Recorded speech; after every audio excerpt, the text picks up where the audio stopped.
ang inyong mga karapatan na naaayon sa ating saligang batas. You have the right to remain silent. Kaya pwede kayong kumuha ng sarili niyong mga abogado. Huwag kang maingay ha. Magpapanggap akong pres. Sige na, sabihin mo sa mga kasama natin, huwag sila maingay. Pahiram nito ha. Pahiram ha. Lahat yan, lahat. Akin na, bagal mo kumilos eh. Oh, impress. Pumasok na. Sir! Excuse po. Pwede mo na siyang interviewin. Miss, yung mga detalye po kung pwede. Talaga? Taga-press ka? Pwede bang isulat mo to? Illegal ang paghuli nila sa amin dahil hindi kami sumasayaw ng nakahubad. Nakabody stockings kami. Talaga? Aba, idemanda natin para matuto ang mga pulis na yan. Naku, talagang magdidemanda ako kapag kinulong nila kami. O, paano yan, Sargento? Si Miss Beautiful magdidemanda raw. Aba, meron kaming ebidensya.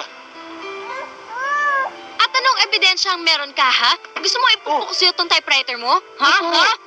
Sinabi nang sumasayaw kami ng nakabody stockings eh. Miss. Akong bahala sa'yo, tutulungan kita. Talaga? Hindi na ako makukulong? Hindi na, Miss. Pero, Miss, may boyfriend ka na ba? Wala pa, bakit? Gusto mo manligaw? Sana kung pwede.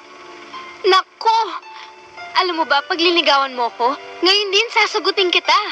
Basta ba tulungan mo lang ako please? Ayos ah. Miss, akong bahala.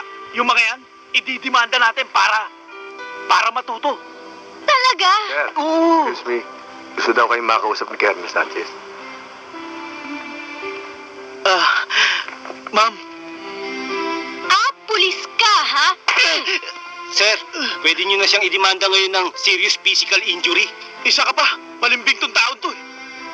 Kahit mabulok pa ako dito sa kulungan, ha? Hindi ako magbo-boyfriend ng pulis na katulad mo.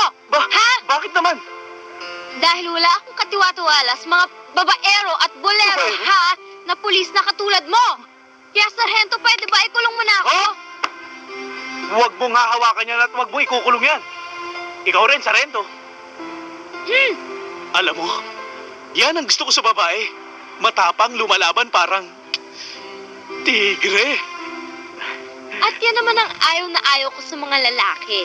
Yung babaero at bolero tulad mo. Ano?